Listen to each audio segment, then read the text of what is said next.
افغانستان میں ملا ہیبت اللہ رجیم کا القاعدہ اور بھارتی پراکسی سے ناپاک اتحاد۔ کیا افغان طالبان سوات خودکش حملے میں ملوث ہیں؟ فتنہ الخوارج کا ہنگو میں بینک پر حملہ، پاکستان کی مسلح افواج کا منہ توڑ جواب۔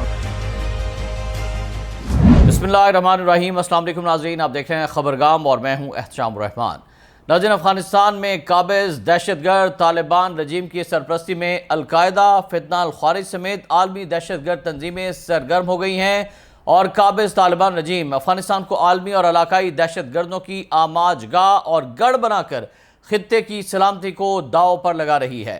اقوام متحدہ کے عہدیدار ایڈمنڈ فٹن براؤن نے افغان طالبان، القاعدہ اور فتنہ الخوارج کا سہ فریقی ناپاک اتحاد آشکار کر دیا ہے۔ افغان میڈیا آمو ٹی وی سے گفتگو کرتے ہوئے اقوام متحدہ کی دہشت گردی سے متعلق پابندیوں کی نگرانی کرنے والی ٹیم کے سابق عہدیدار ایڈمنڈ فٹن براؤن نے کہا کہ طالبان رجیم القاعدہ کو افغانستان میں محفوظ پناہ گاہیں، تربیت اور بھرتی کے مواقع فراہم کر رہی ہے۔ ایڈمنڈ فٹن براؤن کے مطابق افغان طالبان، القاعدہ اور فتنہ الخوارج کالعدم TTP کو پاکستان میں سرحد پار حملوں کی اجازت دیتے ہیں۔ کالعدم فتنہ الخوارج، افغان طالبان اور القاعدہ کے درمیان ناپاک سہ فریقی اتحاد قائم ہو چکا ہے جو پاکستان کے اندر سرحد پار حملے کر رہا ہے۔ افغانستان میں Islamic movement of Uzbekistan, Turkestan Islamic movement اور جماعت انصار اللہ جیسے شدت پسند گروہ بھی موجود ہیں۔ ایڈمنڈ فٹن براؤن نے کہا کہ افغان طالبان رجیم ان دہشت گردوں کو پڑوسی ممالک پر دباؤ بڑھانے اور سیاسی مقاصد کے لیے استعمال کر رہی ہے۔ افغان طالبان رجیم کو دہشت گردی کے خلاف مغربی ممالک کا قابل اعتماد شراکت دار نہیں سمجھنا چاہیے۔ ماہرین کا کہنا ہے کہ افغان طالبان، القاعدہ اور فتنہ الخوارج کی سرپرستی اور سرحد پار حملوں کی اجازت دے کر عالمی معاہدوں کی ملا ہیبت اللہ رجیم کی جانب سے خلاف ورزی کی جا رہی ہے۔ اقوام متحدہ کے سابق عہدیدار کا یہ بیان افغانستان میں دہشت گردوں کی موجودگی سے متعلق پاکستان کے اصولی موقف کی تائید کرتا ہے۔ ادھر ناظرین، سابق افغان رکن پارلیمنٹ بکتاش سیاوش نے رجیم کے خاتمے کی پیشگوئی کر دی ہے اور افغان طالبان کے خلاف عالمی سطح پر مزاحمت میں تیزی شروع ہو چکی ہے۔ دنیا بھر میں مقیم افغان رہنما جابر رجیم کے خلاف میدان میں آ چکے ہیں۔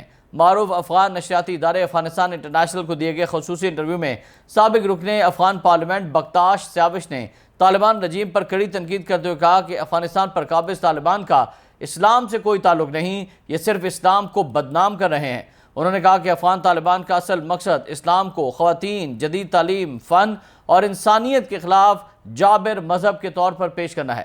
ایک مخصوص اور طے شدہ مدت تک طالبان رجیم کو برقرار رکھا جائے گا تاکہ پس پردہ محرکین اپنے مذموم اہداف مکمل کر سکیں۔ افغانستان کے سابق رکن پارلیمنٹ بکتاش سیاوش کے مطابق جب دین اسلام کے خلاف یہ منفی مقصد پورا ہو جائے گا تو افغان طالبان رجیم کا وجود بھی ہمیشہ کے لیے ختم ہو جائے گا۔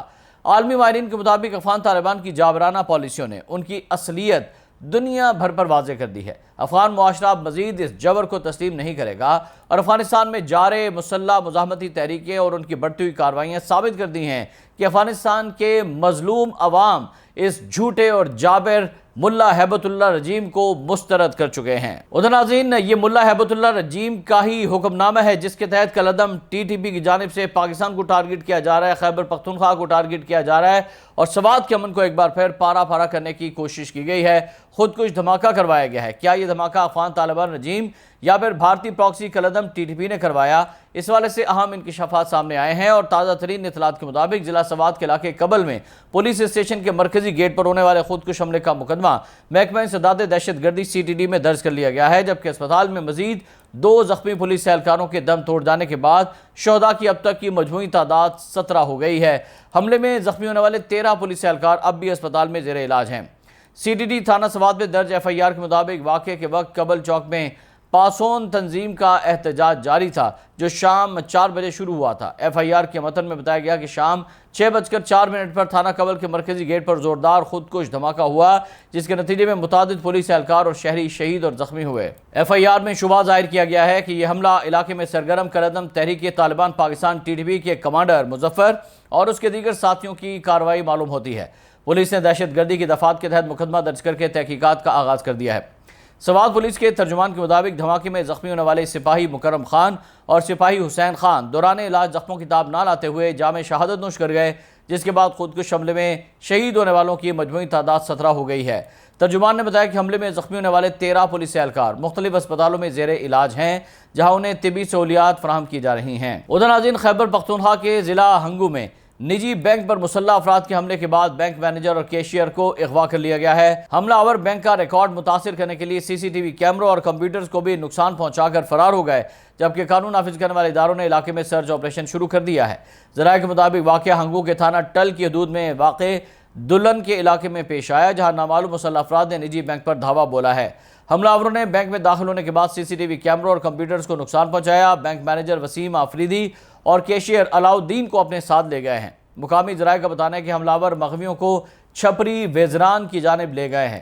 واقعے کی اطلاع ملتے ہی پولیس اور دیگر قانون نافذ کرنے والے اداروں نے علاقوں کو گھیرے میں لے لیا ہے، سرچ آپریشن شروع کر دیا گیا ہے۔ حکام کے مطابق حملہ آوروں کی تلاش اور مغویوں کی باحفاظت بازیابی کے لیے کارروائی جاری ہے۔ واقعے کی وجوہات اور حملہ آوروں کی شناخت کے حوالے سے تاحال کوئی سرکاری بیان سامنے نہیں آیا، جبکہ سیکیورٹی ادارے مختلف پہلوؤں سے تحقیقات کر رہے ہیں۔ ادھر ناظرین، پاکستان کی سیکیورٹی فورسز کا آپریشن کامیابی سے خیبر پختونخوا میں جاری ہے اور بڑی کامیابی ملی ہے۔ خیبر پختونخوا کے ضلع ہنگو میں سیکیورٹی فورسز کے انٹیلیجنس بیسڈ آپریشن میں خزینہ بانڈا چیک پوسٹ حملے کا ماسٹر مائنڈ کلعدم ٹی ٹی پی کا ایک اہم کمانڈر احمد عرف امیر معاویہ ہلاک ہو گیا ہے۔ حملے میں ڈی ایس پی سمیت 10 پولیس اہلکار شہید اور 28 زخمی ہوئے تھے۔ سیکیورٹی ذرائع کے مطابق ہنگو کے علاقے چھپڑی نریاب میں انٹیلیجنس بیسڈ آپریشن کے دوران کلعدم ٹی ٹی پی سے وابستہ اہم کمانڈر احمد عرف امیر معاویہ مارا گیا ہے، جسے حکام نے خزینہ بانڈا چیک پوسٹ حملے کا مبینہ ماسٹر مائنڈ قرار دیا ہے۔ سیکیورٹی حکام کے مطابق امیر معاویہ تنظیم میں کمانڈر کاظم کے بعد ایک اہم ذمہ داری پر فائز تھا اور سیکیورٹی فورسز کو متعدد دہشت گرد کارروائیوں میں مطلوب بھی تھا۔ حکام کا کہنا ہے کہ ہلاک دہشت گرد گزشتہ دنوں ہنگو کی خزینہ بانڈا چیک پوسٹ پر ہونے والے حملے میں براہ راست ملوث تھا۔ سیکیورٹی ذرائع نے بتایا کہ اس کارروائی کو ہنگو پولیس کے شہداء کے خون کا بدلہ قرار دیا جا رہا ہے، جبکہ امیر معاویہ کی ہلاکت دہشت گرد نیٹ ورک کے لیے ایک بڑا دھچکا ہے۔ سیکیورٹی حکام نے واضح کیا کہ خزینہ بانڈا چیک پوسٹ حملے میں ملوث تمام دہشت گردوں کے خلاف بلا امتیاز کارروائیاں جاری رہیں گی اور اس حملے میں ملوث کسی بھی شخص کو ہرگز معاف نہیں کیا جائے گا۔ یہاں پر آپ کو خزینہ بانڈا حملے کے حوالے سے بتاتے چلیں کہ 29 جولائی کو ہنگو کے خزینہ بانڈا پولیس چیک پوسٹ پر دہشت گردوں نے رات کے اندھیرے میں حملہ کیا تھا۔ حملے میں ڈی ایس پی ہنگو سمیت 10 پولیس اہلکار شہید ہو گئے تھے اور 28 زخمی ہو گئے تھے، جن کی شہادت اور قتل کا بدلہ آج لے لیا گیا ہے۔ ناظرین، آج کے اس ویلاگ سے فی الوقت اتنا ہی۔ احتشام الرحمان کو اجازت دیجیے گا۔ اللہ حافظ۔